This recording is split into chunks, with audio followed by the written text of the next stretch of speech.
Now we're going to talk about mental health disorders. We're going to go over DSM introduction and the common causes. So the DSM-5, which we've talked about before, defines mental health disorders as a condition that affects someone's mood, behaviors, thinking, and life.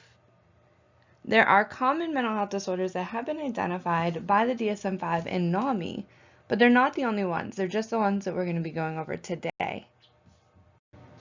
Common causes of mental health disorders: biology, genes, your physical characteristics, usually at birth; psychology, your life experiences, environment, upbringing, personality, belief system; and then the sociology, cultural norms, stress from environment or culture, and changes in social settings.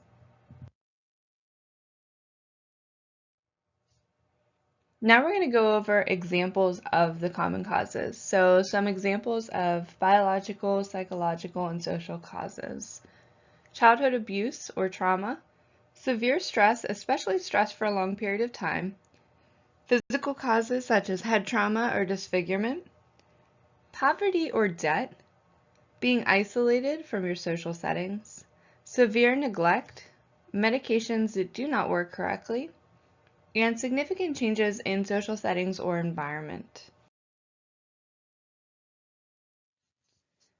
Common mental health disorders: major depression, schizophrenia, bipolar disorder, obsessive compulsive disorder or OCD, post-traumatic stress disorder or PTSD, and borderline personality disorder.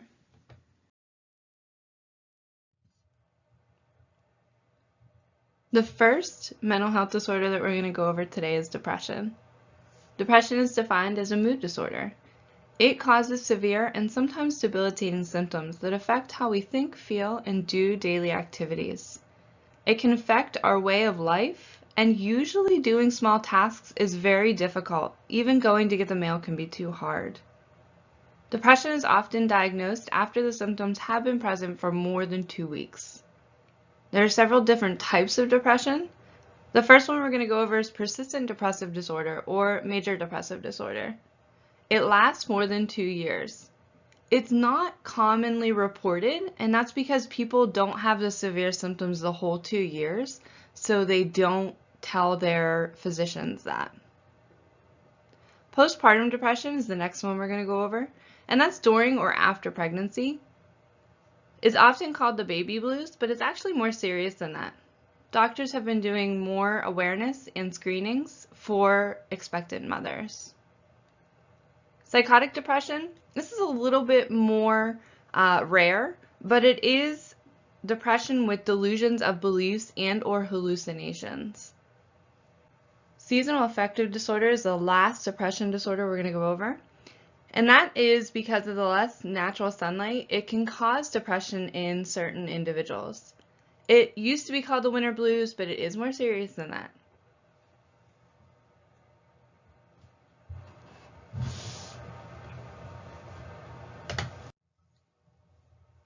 Schizophrenia is the next mental health disorder we're going to go over. Schizophrenia is a lifelong mental health disorder that affects how a person thinks, feels, and acts. A lot of the symptoms of schizophrenia can be debilitating to a person's way of life. The symptoms are broken up into 3 different categories: positive, negative, and cognitive. Now, positive and negative does not mean that it is a good thing and a bad thing. Positive means that it's adding something to the person. Negative kind of means it's taking something away from the person. So, some of the symptoms: positive symptoms, hallucinations and or delusions, movement disorders or agitated body movements, and then thought disorders. Negative symptoms: reduced feelings of all types, speaking less, flat expression of emotions, difficulty in daily activities, which can often look like depression. Cognitive symptoms: poor executive functioning, problems with memory, and trouble focusing and paying attention.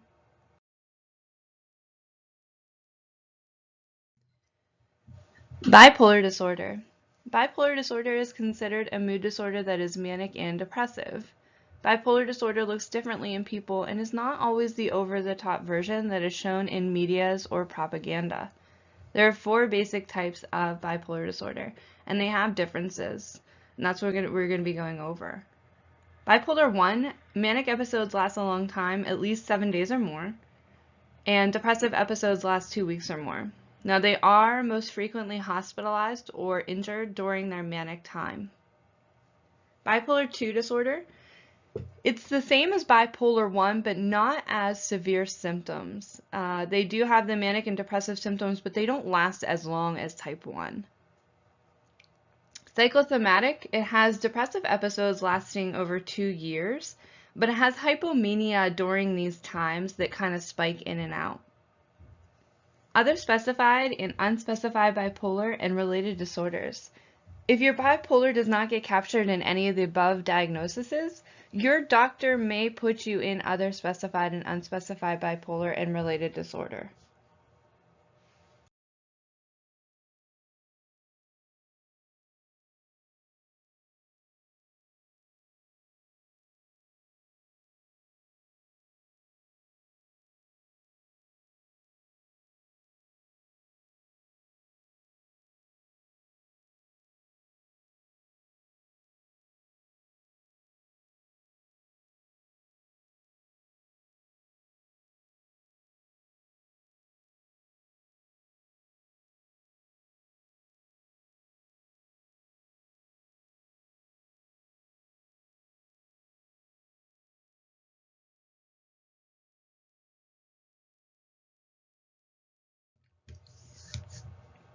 Post-traumatic stress disorder, or PTSD.